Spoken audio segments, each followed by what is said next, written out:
The discovery. The quantum tunneling detector's alarm shattered the midnight silence of the laboratory. Dr. Sarah Chen jolted awake at her desk, surrounded by holographic displays showing impossible readings. The detector had been her constant companion for the past 3 years, monitoring the microscopic fluctuations in spacetime that her team theorized could lead to unlimited energy production. But tonight was different. "Computer, verify reading authenticity," she commanded, her voice steadied despite her racing heart. The laboratory's AI responded with a series of confirmatory beeps. The numbers weren't lying. They had done it. They had found a way to tap into the energy between dimensions. Sarah's fingers flew across the holographic interface, initiating the containment protocols she had designed but never expected to use. The detection chamber hummed to life, its crystalline walls glowing with an otherworldly blue light. Inside, a pinpoint of absolute darkness formed, smaller than a grain of sand, but containing enough potential energy to power a city. Dr. Chen, the voice of her research partner, Dr. Marcus Wong, crackled through the intercom. "The seismographs are picking up something strange. You might want to see this." Sarah hurried to the adjacent monitoring room, her footsteps echoing through the underground facility. Marcus stood before a wall of displays, his face illuminated by cascading data streams. The readings showed ripples in the Earth's gravitational field, emanating from their location like waves in a pond. "It's working better than we ever imagined," Sarah breathed, but her excitement was tempered by a growing unease. The ripples were intensifying, spreading faster than their models had predicted. Too well. Over the next few days, the team worked around the clock to stabilize the dimensional tap. They had dubbed it Project Prometheus, bringing new fire to humanity. But like its namesake, their gift came with consequences. Equipment began malfunctioning in strange ways. Team members reported seeing shadows move against the light, hearing whispers in empty rooms. Sarah noticed it first in her calculations, subtle inconsistencies in the laws of physics around the facility. Light bent at impossible angles. Time moved differently in certain corners of the lab. But the energy output was undeniable. They had solved humanity's energy crisis, or so they thought. 1 month after the initial breakthrough, Sarah sat alone in her office, reviewing the latest data. The dimensional tap had grown more stable, but the anomalies had only increased. Her computer screen flickered, and for a moment, she saw her own reflection replaced by something else, a face that wasn't quite human, watching her from behind the glass. She blinked, and it was gone. But when she checked the quantum readings, she found something that made her blood run cold. The tap wasn't just drawing energy from between dimensions. It was creating a permanent breach. And through that breach, something was watching them. The facility's lights dimmed, then brightened to blinding intensity. Every screen in the laboratory lit up with the same message, written in mathematical equations that shouldn't have been possible. UAVOPNEDTAED. They are coming. Sarah reached for the facility-wide comm system, her hands shaking. She had to shut it down. All of it. But before she could speak, a sound like reality itself tearing apart filled the air, and the darkness between dimensions began to seep into our world. The dimensional tap pulsed with power, its containment field straining against forces it was never designed to hold. Sarah watched in horror as the tiny point of darkness began to grow, consuming light itself. She had opened a door, but she was beginning to realize it wasn't the kind that could simply be closed again. In that moment, as alarms blared and reality itself seemed to warp around her, Dr. Sarah Chen understood that her discovery wasn't just about energy anymore. It was about survival. Humanity had reached into the space between spaces, and something had reached back. The warning. The message arrived 3 days after the breach incident. It came not through conventional communications channels, but through the dimensional tap itself, a series of precisely modulated quantum fluctuations that the facility's computers translated into audio and visual data.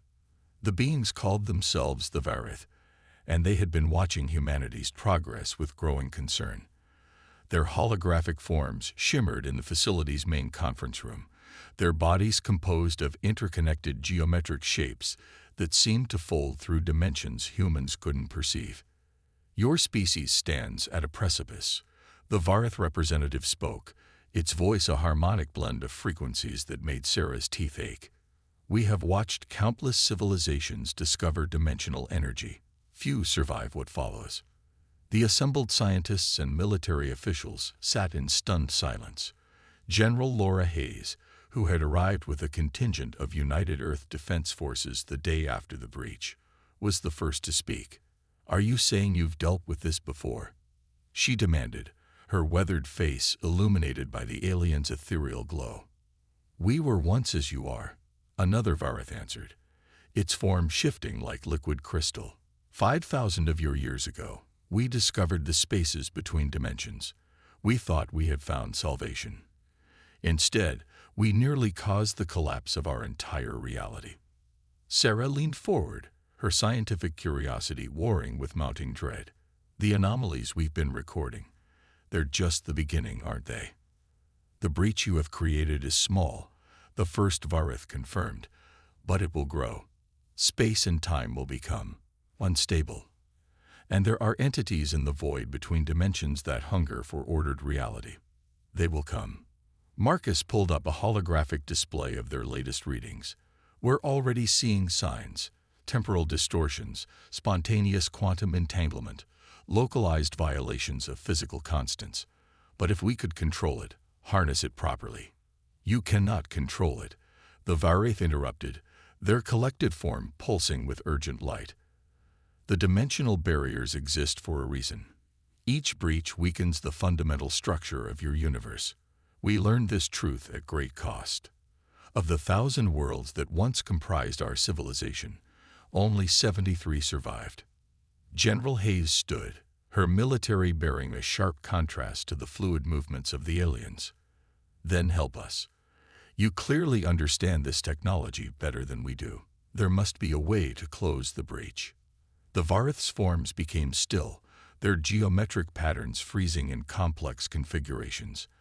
When they spoke again, their harmonics carried a note of what might have been sorrow. "Closing a dimensional breach requires tremendous energy, more than your civilization can currently generate, and the process must be precisely controlled from both sides of the void. We can assist, but the price will be high." Sarah felt the weight of countless eyes upon her, human and alien alike. She had started this, opened this door. Whatever came next, the responsibility was hers. "Tell us what we need to do," she said. The Varith began to explain, their mathematical equations filling the air with ghostly light. But even as they detailed the monumental task ahead, new alarms began to sound throughout the facility. The breach was growing faster than anyone had predicted, and the first entities from the void had begun to slip through. The crisis. Time became meaningless in the weeks that followed. Reality itself seemed to bend and warp around the facility as the breach continued to grow. Cities around the world reported impossible phenomena. Rain falling upward, buildings aging centuries in minutes, people catching glimpses of alternate versions of themselves. The Varith worked tirelessly alongside human scientists, sharing knowledge accumulated over millennia of dimensional research. But for every solution they proposed, new complications arose. The entities from the void grew bolder, their intrusions into our reality becoming more frequent and more devastating. Sarah hadn't slept in days, surviving on synthetic stimulants and sheer determination. The dark circles under her eyes matched the spreading zones of dimensional instability that now appeared on every global monitoring system. "The containment field is failing again," Marcus called out, his fingers dancing across multiple holographic interfaces. "The void entities are adapting to our countermeasures faster than we can implement them." Through the observation window, Sarah watched as shapes that defied description tested the facility's defenses. The Varith had helped them upgrade their security systems with advanced quantum barriers, but even these were beginning to buckle under the relentless assault. General Hayes entered the control room, her uniform showing signs of the chaos that had engulfed the facility. "We've lost contact with the Beijing research station," she reported grimly. Shanghai and Tokyo are reporting temporal storms spreading across their sectors. A Varith researcher, whom Sarah had come to know as Echo Pattern, materialized beside them. Its crystalline form pulsed with urgent frequencies. The breach has reached critical mass. We estimate less than 72 hours before complete dimensional collapse begins. Sarah pulled up the latest simulation data, her heart sinking as she watched the projected spread of reality distortions across the globe. The mathematics were undeniable. Their world was unraveling at its most fundamental level. The sacrifice. The solution came to Sarah in a moment of clarity, born from exhaustion and desperation. She had been studying the Varith's historical records of their own dimensional crisis when she noticed a pattern in their failed attempts to close similar breaches. "We've been approaching this wrong," she announced during an emergency meeting. "We can't close the breach from our side because we're working against the natural flow of dimensional energy. But if someone were to cross over—" The room fell silent. Echo Pattern's form flickered with what Sarah had learned to recognize as distress. To enter the void between dimensions would mean certain death for a human. It harmonized. "The physical laws there are, incompatible with your biology." "Not death," Sarah corrected, pulling up her calculations. "Transformation. Your records show that matter exposed to void energy doesn't simply cease to exist. It's altered at a quantum level. If I could use that transformation, guide it with the containment technology we've developed." General Hayes stood sharply. "Absolutely not. We're not sacrificing anyone to that thing out there." "The calculations are clear," Sarah insisted. "The breach needs to be sealed from both sides simultaneously.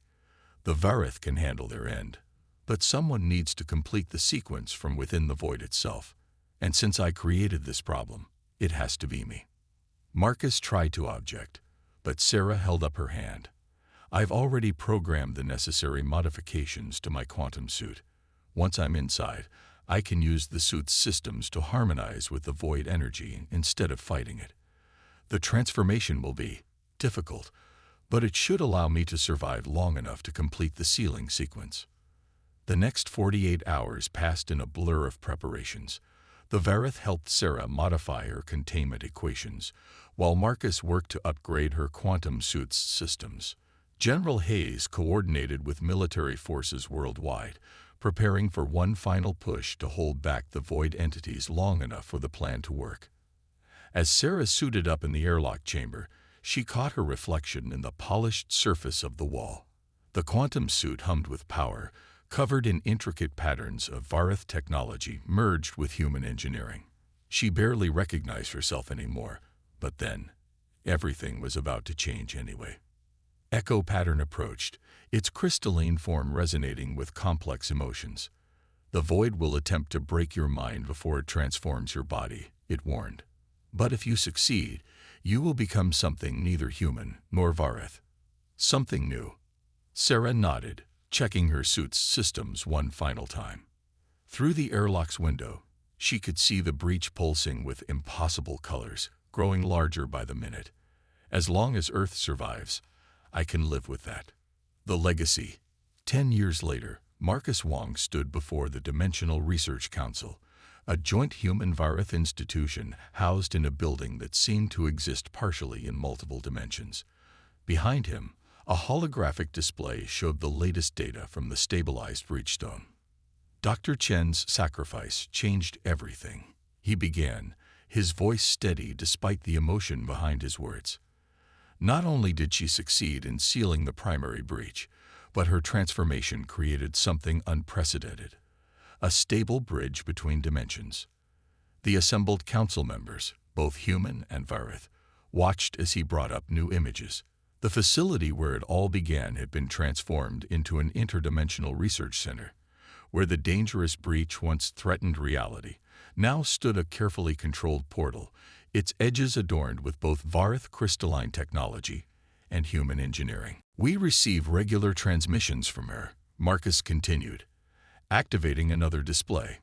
Complex patterns of energy danced across the screen, translating into data that still pushed the boundaries of human understanding. While her physical form has become something our instruments can barely detect, her consciousness remains. She's become a guardian of sorts, watching the boundaries between dimensions, ensuring no new uncontrolled breaches can form. General Hayes, now Admiral Hayes of the United Earth Defense Forces Dimensional Division, stepped forward. The cooperation between our species has led to advances we couldn't have imagined a decade ago. Clean energy, faster than light travel, quantum computing that makes our old systems look like pocket calculators. But more importantly, we've gained understanding. Echo pattern, now the head of the Varith Science Council, harmonized in agreement. Its crystalline form had grown more complex over the years, incorporating aspects of human design aesthetics. Dr. Chen's choice proved that humanity possesses something rare among spacefaring races: the wisdom to recognize their mistakes and the courage to sacrifice everything to correct them. The latest transmission from Sarah appeared as a subtle ripple in the air, a complex pattern of quantum fluctuations that the advanced sensors translated into words. The void between dimensions isn't empty as we once thought. It's full of possibilities. Every choice, every decision, creates new pathways. My only regret is that I didn't understand sooner. Sometimes the greatest discoveries come not from controlling nature, but from learning to work in harmony with it. Marcus reached out to touch the ripple, feeling the familiar sensation of quantum energy dancing across his skin. She's still out there, watching, learning, growing.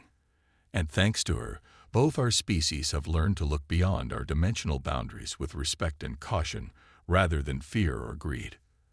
As the council session concluded, Marcus stayed behind, looking out through a window that showed not just Earth, but layers of reality stretching into infinity. Somewhere in that vast, multidimensional space, Sarah Chen continued her work, no longer human but not quite alien either. She had become something new, a bridge between worlds, a guardian of the boundaries she had once breached. The facility's quantum sensors hummed with a familiar pattern, Sarah's way of saying goodbye. Marcus smiled, remembering her last words before stepping into the breach. The greatest discoveries aren't the ones that give us power, but the ones that teach us wisdom. Above the facility, Earth's sky shimmered with the subtle quantum barriers that now protected the planet, a testament to what could be achieved when different species worked together. The dimensional crisis that had nearly destroyed humanity had instead forced them to evolve, to grow, to reach beyond their limitations, while learning to respect the boundaries that kept reality itself intact. And somewhere in the spaces between spaces, Dr. Sarah Chen continued her endless watch, a human mind transformed by sacrifice and discovery, ensuring that the door she had once opened would remain forever guarded, but never truly closed.